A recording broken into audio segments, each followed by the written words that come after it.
தமிழ் செல்வன் என்பார், சத்குணசீலன் என்பார், மயூர வாகனன் என்பார், மருதமலை ஆண்டவன் என்பார், சென்னிமலை சுவாமி என்பார், சிவன்மலை வேலா என்பார், ஞானபடி வேலன் என்பார், வேலாயுத சுவாமி என்பார், தேவாதி தேவன் என்பார், ஸ்கந்த குரு என்பார், அவ்வையிடம் ஆசி பெற்றவனாம்,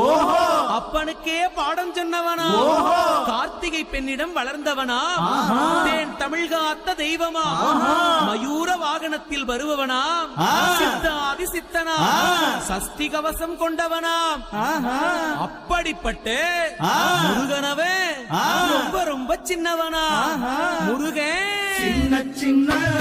முருகைய சிங்கார முருகைய கொஞ்சி கொஞ்சி